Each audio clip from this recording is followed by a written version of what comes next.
Exercise 12.2ல் first ஒன்ல ஏ மற்றும் B ஒன்றையொன்று விளக்கும் நிகழ்ச்சிகள் P of A equal to 3/8 மற்றும் P of B equal to 1/8 எனில் first one P of A bar, second one P of A சேர்ப்பு B, third one P of A bar வெட்டு B, fourth one P of A bar சேர்ப்பு B பார். இதை டேஷ்னு கூட சொல்லலாம். டேஷ்னாவே நீக்கணும். எதை நீக்கணும் அப்படிங்கிறது தான். டேஷ்னு சொன்னால் நீக்கணும். யார்லேருந்து நீக்கணும்? ஒன்றுலேருந்து நீக்கணும். யாரை நீக்கணும்? பி ஆஃப் ஏவை நீக்கணும். ரைட். இது ஏ சர் பின்னா ஏவும் பியும் சேர்க்கணும், பொதுவானதை கழிக்கணும். அப்போ பொதுவாக யாருன்னா அங்கே ஒன்றை ஒன்று விளக்கும் நிகழ்ச்சிகள்னு கொடுத்துட்டாங்க. அப்போ பொதுவாக யாரும் இல்லை அப்படின்னு அர்த்தம். பி ஆஃப் ஏ வேணாம், விட்டு பி. அப்போது யார் வேணாம்? ஏ வேணாம். யார் மட்டும் வேணும்? பி வேணும். அப்போ பி மட்டும் என்னவோ அதை எடுத்து எழுத வேண்டியதுதான். Fourth one P of A bar சேர்ப்பு பி பார். எனக்கு ஏவும் வேணாம், பியும் வேணாம், யாருமே தேவையில்லை அப்படின்னு அர்த்தம். சரியா? அவங்க கொடுத்துட்டாங்கம்மா ஏவும் பியும் ஒன்றை ஒன்று விளக்கும் நிகழ்ச்சிகள் கொடுத்துட்டாங்க. அப்போ விளக்கும் நிகழ்ச்சிகள்னால் சம்மந்தமே இல்லை. வேணா உங்களுக்கு 9th ஜாமெட்ரி ஏதோ கணங்கள் படிச்சிருப்பீங்க. இப்போது இது ஏன் நலன்னு வச்சுங்க, இது உங்கள் நலம் வச்சுக்கோங்க. இது ரெண்டுத்துக்கு நடுவில் ஏதோ ஒரு வேலி இருக்கலாம், ஏதோ ஒன்று இருக்கலாம், பொதுவானதில்லை, வரப்பு எதுவுமே இல்லை, ரெண்டு பேருக்கும் சம்பந்தமே இல்லை இருக்குது. அப்போது இது ஏ, இது பி, இது ஒன்றை ஒன்று விளக்கும் நிகழ்ச்சி, சம்பந்தமே இல்லை. அப்போ ஒன்றை ஒன்று விளக்கும் நிகழ்ச்சிகள் எனில் ரெண்டு பேருக்கும் பொதுவானது யாரும் கிடையாது. ஸோ ஏ வெட்டு B equal to 0. P of A வெட்டு பி ஈக்குவல் டு 0. அவ்வளோதான். என் ஆஃபே இல்லை, பொதுவானது யாருமே இல்லைன்னும் போது அப்போ அதனுடைய மதிப்பு என்னது? 0 அல்லது பைன்னு சொல்லுவோம். ரைட். நீங்கள் ஒன் வேர்டில் கூட படிச்சிருப்பீங்க. ஒன்றை ஒன்று ஏ மற்றும் பி ஒன்றை ஒன்று விளக்கும் நிகழ்ச்சி எனில் ஏ வெட்டு பி வந்து என்னது? பையன்னு சொல்லிட்டு படிச்சிருப்பீங்க. இப்போ ஏ டேஷ் அல்லது பார் அப்படின்னா எனக்கு தேவையில்லைன்னு அர்த்தம். யார் தேவையில்லை? ஏ தேவையில்லை. அப்போ ஏ தேவையில்லைன்னா யார்லேருந்து கழிக்கணும்னா ஃபார்ம் என்னது? 1 - பி ஆஃப் ஏன் 1லேருந்து கழிக்கிறாங்கன்னா 1 என்பது தான் உறுதியான நிகழ்ச்சியின் நிகழ்தகவு. இப்போ இங்கே கூட பார்த்தோன்னே சொல்லிடலாம்.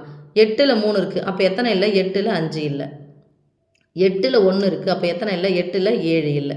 அப்போ இதுதான் பி ஆஃப் ஏ பார், இதுதான் B of B bar. Okay. நீங்கள் 9th படிக்கும்போது டேஷ்னு படிச்சிருப்பீங்க.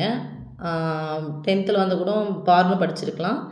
இங்கே பார்னு தான் படிக்கணும் அல்லது டேஷ்னு. பார் டேஷ் ரெண்டு நம்ம நீக்கணும். எதை நீக்கணும்? பி ஆஃப் ஏவை நீக்கணும். யார்லேருந்து நீக்கணும்? 1லேருந்து நீக்கணும். இப்போ 1 - பி ஆஃப் ஏனாது 3/8. ஒரு முழியன் ஒரு பெண்ணையன் நடுவில் ப்ளஸ்ஸோ மைனஸ் வந்துச்சுன்னா குறுக்க பெருக்கி கழித்து பை போடு. 8 8, 8லேருந்து 3 கழிச்சு 5, 5/8. அதுதான் முன்னாடி நம்ம போட்டோம். ரைட். இப்போது ஏவும் பியும் சேர்க்கணும். ஏவும் பியும் சேர்க்கணுன்னா பொதுவானதை கழிக்கணும். இப்போ யாரும் பொதுவானவங்க இல்லை, ஏன்னா இது வந்து ஒன்றை ஒன்று விளக்கும் நிகழ்ச்சி. அப்போ என்னென்னா B of A plus B of B equal to ஏவும் பியும் சேர்க்கணும். இது என்ன பேர்? அல்லது ஏ அல்லது பின்னு சொல்லணும். B of A plus B of B, ஏவும் பியும் சேர்க்கணும். முடிஞ்சிச்சு தான் சேர்த்தல். பொதுவானதை கழிக்கணும். அங்கே பொதுவானதை கழிக்க முடியாது, ஏன்னா கழிக்க முடியாதுன்னா அது பை, அது வெற்றுக்காணும் அல்லது ஒன்றுமே இல்லைன்னு அர்த்தம். ஏனுடைய மதிப்பு என்னது? 3/8. பியினுடைய மதிப்பு 1/8. ஒரு பின்னையன் இன்னொரு பின்னையன் நடுவில் ப்ளஸ்ஸோ மைனஸ் செஞ்சால் பகுதிகளை பார்க்கணும். பகுதிகள் ஒரே மாதிரி இருக்குது. எத்தனை முறை 8 வந்தாலும் ஒரே முறை. 3 1 சேர்த்தா 4, சுருக்கிடலாம். 1 2 1 நாள் 4, 2 நாள் 8. இப்போ பார்னு என்ன சொன்னோமா? வேணாம். யார் வேணாம்? ஏவே வேணாம். அப்போ ஏ வேணாம்னா யார் வேணும்னு சொல்லிட்டாங்க? அவங்க பி வேணும்னு சொல்லிட்டாங்க. அப்போ பி ஆஃப் பி மைனஸ் இது அப்படியே போடுங்க, பி ஆஃப் ஏ வெட்டு பி. பொதுவானதை கழிக்கணும். யார் தேவை? பி தான் தேவை. தேவையில்லைன்னா யார் தேவை? பி தேவை. அப்போ பி தேவைன்னா பொதுவானது உங்களை கழிக்கணும். இங்கே பி ஆஃப் ஏ வெட்டு பி ஈக்குவல்னது பை, அதாவது ஒன்றுமே இல்லை. அப்போ என்ன வரும்? பி ஆஃப் பியினுடைய மதிப்பு என்னது? 1/8. இங்கே எனக்கு ஏவும் வேணாம், பியும் வேணாம், ரெண்டு பேருமே வேணான்னு சொல்லியாச்சு. அப்போ என்ன சமயம் அர்த்தம்? இது நீங்கள் 9th ஒரு ஃபார்முலா படிச்சிருப்பீங்க. இது மாதிரி வந்துச்சு அப்படின்னு சொன்னாவே தனித்தனியாக போட்டாங்கன்னாவே இந்த குறி என்ன பண்ணிடும்? மாறிடும். சேர்ப்புக்கு பதிலாக என்ன இருக்கும்? வெட்டு இருக்கும். ஸோ 1 - பி ஆஃப் ஏ வெட்டு பி த ஹோல் டேஷ் அப்படின்னு சொல்லிட்டு இருக்கும். இல்லை அப்படின்னு சொன்னால் சாரிம்மா, இதை மட்டும் ஏ பார் சேர்ப்பு பிஆர்னு என்னது?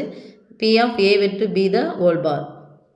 இப்போ பார் என்னது? நீக்கணும். யார் நீக்கணும்? ஏ வெட்டு பியை நீக்கணும். எதுலேருந்து நீக்கணும்? 1லேருந்து நீக்கணும்.